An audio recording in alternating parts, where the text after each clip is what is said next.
as a former pioneer employee of Okada. Sobrang excited ako na mapuntahan to. Sobrang na-amaze ako kasi kung ano yung nasa blueprint noon, ito siya. Walang the please, same na same. Yung mga nakita ko lang noon na pictures, ito na siya, nakikita ko na in actual. Anyway guys, I had the chance na makita nga ito. Nakapag-ocular din pala ako ng room ng Okada. Grabe, nangingiyak-ngiyak ako kasi nga nakikita ko siya in actual. Way back 2015, pictures lang ang mga to. At isa sa project ko dito, yung tablet na makokontrol mo yung mga ilaw, curtains, and so on. Kudos sa mga gumawa nito. Ang gagaling ninyo. After ng ocular visit, nandito kami ngayon sa lobby lounge. Itatry natin to guys. Sa kagustuhan ko man na matapos ang project ko noon dito, hindi talaga kinaya ng katawan ko. From Quezon City, going to Parañaque, it took me 4 hours yung pagpasok at pag-uwi.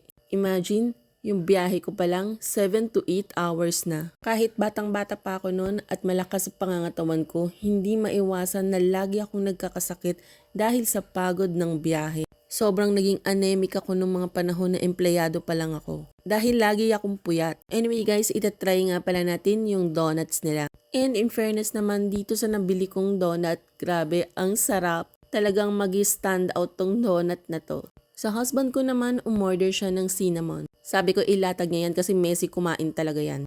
And swear guys, ang sarap din talaga nitong cinnamon na to. Kapag pumunta kayo ng Okada, itry nyo rin yung lobby lounge nila. Para ka lang nag-Starbucks, ganun lang yung presyohan dito. So ito yung pinaka-budget friendly sa mga resto dito sa Okada. Kapag sinabi kong resto, restaurant under Okada. And itong kanilang coffee jelly, grabe, ang sarap din. By the way, I suggest na kapag pumunta kayo dito, magpa-member kayo para meron kayong additional na discount sa mga restaurants ng Okada. Weekends kami pumunta dito kaya hindi ko nakita yung mga dati kong ka-office mate na nandito pa. Sayang. Anyway, ito nga pala yung bill namin. After ng snack, pumunta kami dito sa may fountain lounge and iwi-witness nga natin yung fountain, dancing fountain yan guys. Actually, inspired to sa mga dancing fountain sa ibang bansa. Kung hindi ako nagkakamali sa Saudi Arabia, meron ata nito. Then, we had our dinner here at Enbu.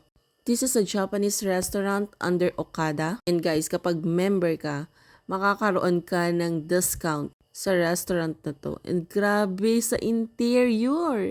Way back nung naging employee ako dito, yung mga projects na hinawakan ko under restaurants and hotels. Sobrang tuwang-tuwa ang puso ko na nakikita ko na in actual ang mga to. And ito na nga, itatry na nga natin sita. I ordered the Tantanmen ramen. For me, not really as spicy. Medyo makapal yung mga noodles na to. And guys, yung broth, grabe, perfect. I guess, meron pa rin mga mas masasarap pang Tantanmen over this one. Pero okay na rin guys. Sarap pa rin naman. Yun nga lang, hindi mo masasabing ito yung magi-stand out sa lahat ng Tantanmen na na-try ko. For my husband, he had the miso ramen. And nung pagka-serve nga niyan, grabe, umuusok-usok pa. And nagustuhan naman niya ng husband ko. Alam niyo ba, yung isa sa mga pinaka-unique dito, yung itong sandok nila. We also have the tori karage. Good for sharing na rin and ang sarap ng dip. Ito guys, crispy pa talaga nung pagka-serve sa amin. Ito yung pinaka-nagustuhan ko sa lahat ng na-order namin dito sa may Enbu. Anyway guys, kapag nagpa-member ka sa Okada, libre lang yan. Pumunta ka lang sa may casino para maka-avail ka ng membership nila.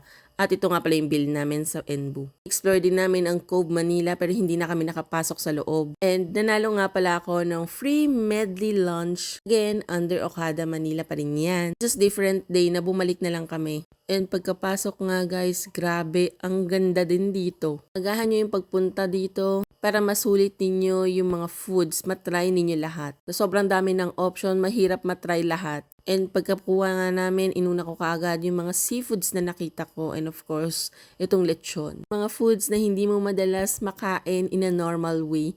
And may nakita nga akong kwek-kwek. Of course, itatry natin yan. Tigna-try natin yung kwek-kwek ng Okada. We first had the grilled tahong. And of course, yung kwek-kwek na medyo malaki. Kung sa ibang mga hotel buffet, walang drinks, dito sa Okada may kasama ng drinks yan. Next is meron sila ditong hot pot. Ikaw yung kukuha ng toppings mo, bahala ka kung pupunuin mo yung bowl na yan, ibibigay mo lang sa chef.